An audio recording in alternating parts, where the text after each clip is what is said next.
murni perdebatan secara ilmiah, kita harus akui memang itu perdebatannya apakah ini bid'ah yang boleh apa yang tidak boleh itu cukup istilahnya berkembang juga. Bahkan di kalangan para sahabat sendiri pun juga sempat terjadi perdebatan seperti itu yang murni ya. Kalau yang kebanyakannya kan yang nggak murni, sebenarnya ada kepentingan-kepentingan yang lain cuman memanfaatkan perdebatan bid'ah. Misalnya begini, ketika di masa Abu Bakar itu Umar berinisiatif untuk mengusulkan untuk mengumpulkan Al-Quran dalam satu bundel. Itu kan ditolak sama Abu Bakar. Ya alasannya Abu Bakar itu menarik. Bagaimana saya mengerjakan sesuatu yang Nabi tidak pernah memerintahkan, mengajarkan, bahkan mengisyaratkan pun juga tidak. Tapi kata Umar, wallahi, ya demi Allah, ini baik, gitu kan. Tapi itu nggak langsung selesai gitu. Beberapa saat lah kemudian sampai, kalau nasnya itu menyebutkan sampai Allah melapangkan dada Abu Bakar. Jadi bisa melihat sebenarnya sisi baiknya dan sisi jeleknya, yaitu itu ternyata bid'ah dan sebagainya. Kekhawatirannya itu tadi kemudian berangsur hilang. Nah Umar dan Abu Bakar sepakat, oke, ini harus dijamak ya, Qur'annya harus dikumpulkan gitu ya, diurutkan sesuai dengan surat dan ayatnya. Tapi begitu mau dilaksanakan, ini siapa yang bisa ngerjain? Mereka sepakat berdua, Zaid bin Sabit, ya kan? Begitu Zaid dipanggil, kata Zaid, nggak bisa, Nabi nggak nyuruh, gimana kok saya ngerjain sesuatu yang Nabi nggak memberi contoh, itu ya. Nah itu Abu Bakar tadinya juga kayak Zaid juga. Temen Zaid ini lebih ekstrim. Kenapa?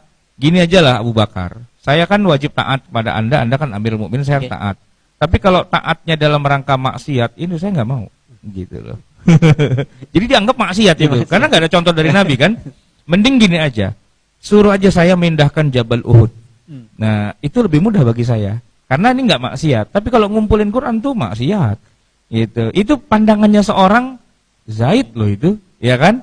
Oh, akhirnya Abu Bakar dan Umar gimana caranya biar Zaid paham gitu kan? Ini bukan bid'ah gitu. Ini ada kebaikan-kebaikan dan sebagainya sampai Allah melapangkan dada Zaid. Baru kemudian dilakukan itu semua. Jadi memang ini bid'ah enggak ya? Ini haram enggak ya? Itu memang ada perdebatan seperti itu. Nah, tapi ketika di masa Umar banyak melakukan hal-hal yang aneh-aneh, cuman enggak ada jawabannya. Ya maksudnya kalau Abu Bakar sama Umar bilang A, Abu Bakar bilang B kan ribut tuh ya gitu ya. Tapi ketika Abu Bakar meninggal, orang paling ngerti agama kan Umar. Kata Umar, bikin taraweh 20. Wah gitu kan. Siapa yang berani ngelawan Umar? Gak ada yang berani kan. Yang lain pada diem aja gitu. Begitu juga ketika di zaman Utsman. Ketika Utsman menambahi bahkan sholat Jumat itu azannya sekali di masa Rasulullah, di masa Abu Bakar, di masa Umar. Di masa Utsman tambahin satu lagi. Gak ada satupun yang bilang, bid'ah tuh, kagak ada. Gitu. Dan begitu Utsman meninggal, Utsman lama juga ya, 12 tahun, terus diteruskan oleh Ali kan, jadi khalifah. Saya tanya, apakah Ali mengembalikan lagi azan 2 kali itu menjadi sekali lagi seperti zaman Rasulullah? Enggak. Tetap. Dan ketika Ali wafat, diteruskan lagi nanti dengan Hasan atau Muawiyah atau Yazid atau siapa, itu enggak berubah, ya tetap 2. Sampai hari ini bahkan Ustaz ya? Sampai hari ini di Mekah, di Madinah 2. Ini kan bid'ah banget sebenarnya kan. Kenapa? Karena Nabi tidak pernah mengajarkan, Abu Bakar, Umar juga tidak.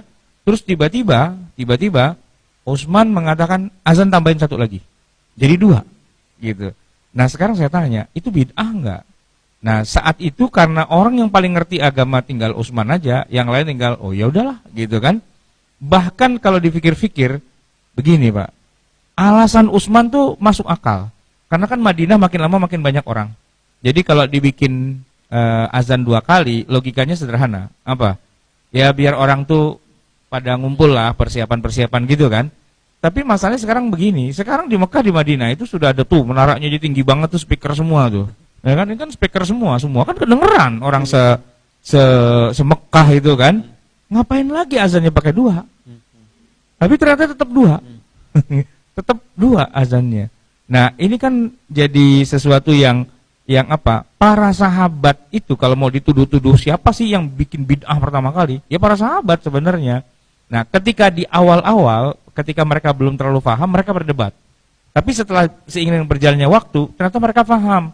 Oh kalau gini nggak apa-apa, oh kalau gini nggak apa-apa. Nah itu ya, ketika nggak apa-apa itulah mereka sudah semakin matang bisa membedakan mana yang original, yang tidak boleh diotak-atik, dan mana wilayah-wilayah bahkan dalam masalah ubudiyah itu kan masih bisa diotak-atik juga.